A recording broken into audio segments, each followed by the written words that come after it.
An epidemic that killed millions, changed permanently the lives of other millions, and left millions completely paralyzed. It affected especially younger people, but no one talks about it. In today's video, you're gonna see what this epidemic, what this disease was in the perspective of three real patients. And if you enjoy true medical mysteries, you are in the right place. So please don't forget to hit the like and subscribe buttons. In the 1920s, Lola was a proud housewife. She loved taking care of her two children, of her husband, and of her house. She loved cooking. She loved everything about her life. And her family loved and admired her. She was the cornerstone of her family. But suddenly she woke up and she couldn't move her arm. Her leg was kind of stiff, and that happened a few times throughout the weeks. Then it got better, but then it got worse again. What was happening to Lola? Now Sylvia was something else. She loved parties. In the 1920s, she was 21 years old and she was a flapper. She loved dancing, she loved being with her friends, she loved jazz. One day, Sylvia had this strangest nightmare that the world was paralyzed and that she was inside of this big tower and that she could not leave. What would happen to her next? No one could also believe. Now Ed, he was 21 years old and he loved books. He loved being at the library and he actually worked in a library. One day he mentioned to his mom that he felt this strange tingling on his fingers, and she said, "Oh, of course you're carrying all those books all day long. You might just feel something there." And then he replied, "Actually, it's been like that for a few weeks. I just didn't want to make you concerned." We're gonna see real footage of these patients, of these people who were victims of this forgotten epidemic. This epidemic refers to encephalitis lethargica, also referred to sleeping sickness, which remains over 100 years later one of the greatest medical mysteries from all times. From 1916 to 1927, it is estimated that around 5 million people were infected. From those in the acute phase of the disease, it is estimated that over 1 million people died. Another 1/3 of the people who got that disease had to live the rest of their lives with a low to moderate degree of disability. And another 1/3, what happened to them? You could not believe. They were turned to stone. They were immobile, speechless. They had their conscience. They could see, but they could not move. They were prisoners inside of their own bodies. And not only they lost the ability to move, but also they lost the will to move. You know, when you wake up 5 a.m. in the morning and you have to go to work and you just want to stay there, you don't want to go. They felt that same lack of will to do things for the rest of their lives. These people, these three people that we're going to talk about, Lola, Sylvia, and Ed, among several other people, were hospitalized. But these three patients, along with over 70 patients, they were hospitalized at Beth Abraham Hospital in New York. And they became patients of the world-renowned neurologist, Dr. Oliver Sacks. Now for a moment, let's stop imagining those three people, Lola, Sylvia, and Ed, and let's actually meet them.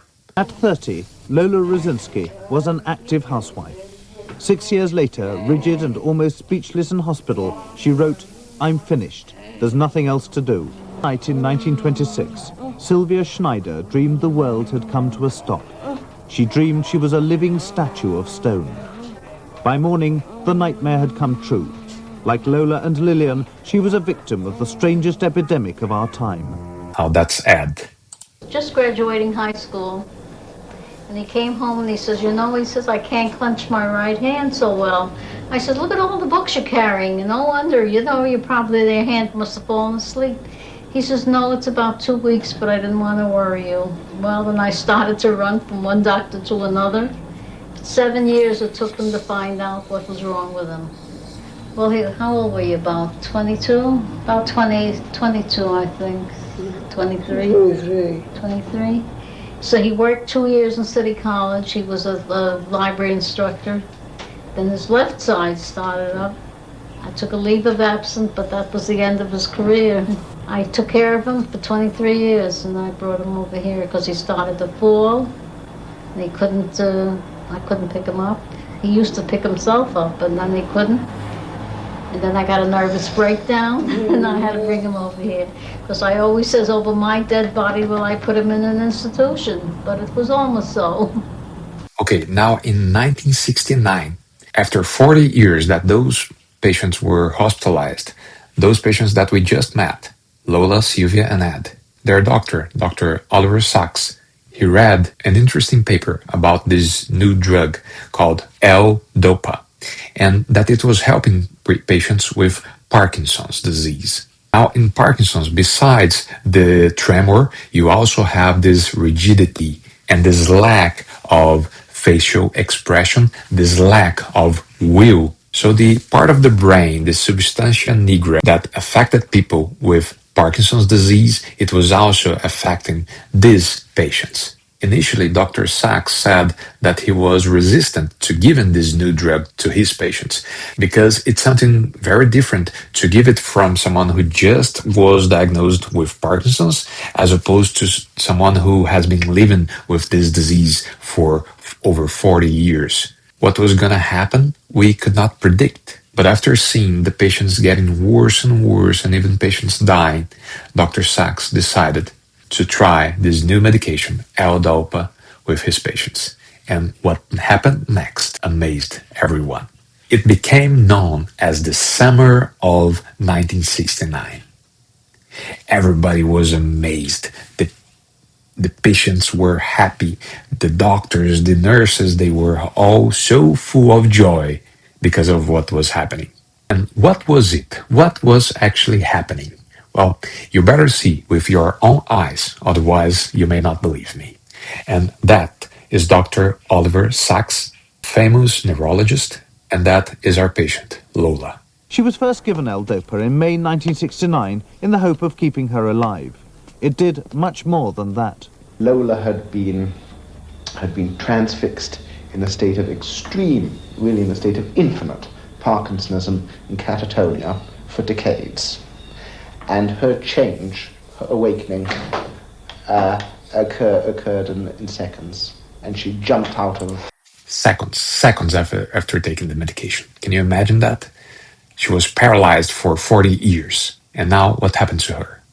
The chair, and she flew down the passage, and she burst into conversation.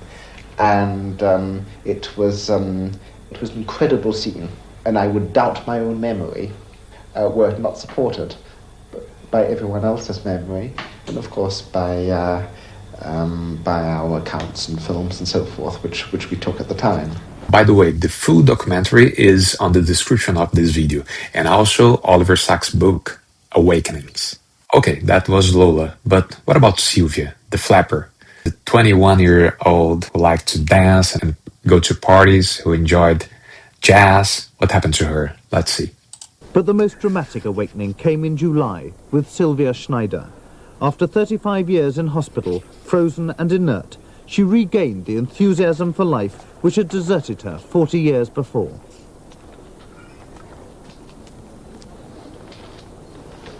But something in her manner was strange.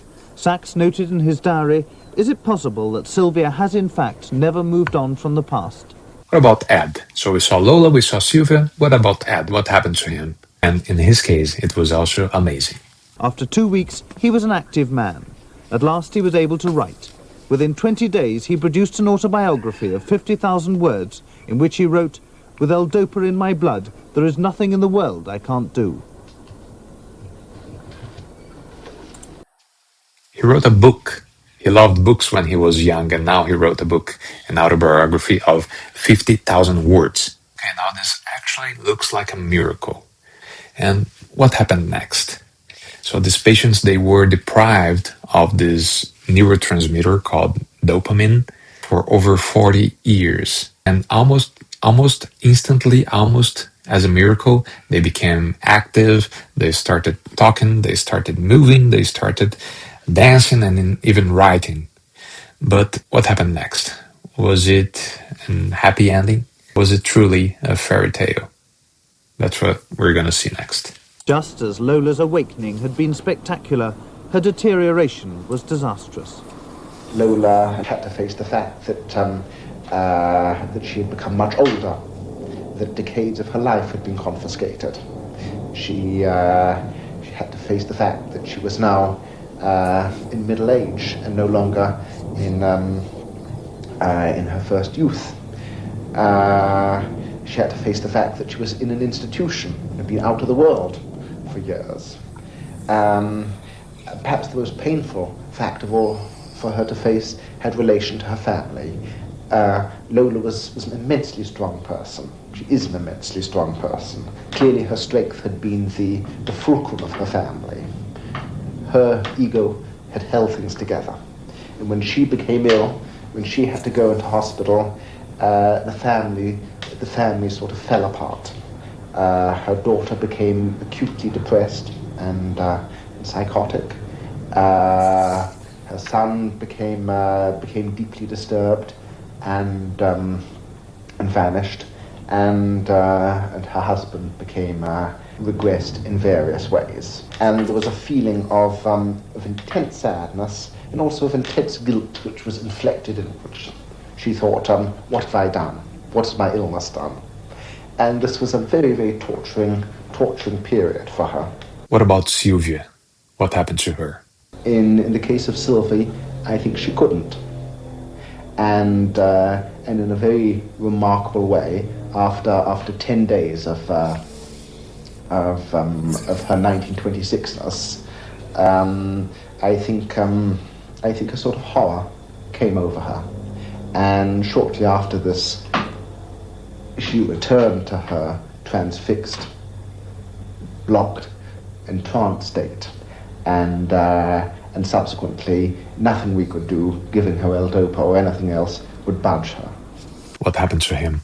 Although we don't have this in the documentary, it's written that Ed's energy, it turned into tics and into a maniac behavior. And although doctors tried to decrease the dosage of L-DOPA, they could not find the right dosage. They even discontinued the drug, but the chaos had already taken over Ed's life.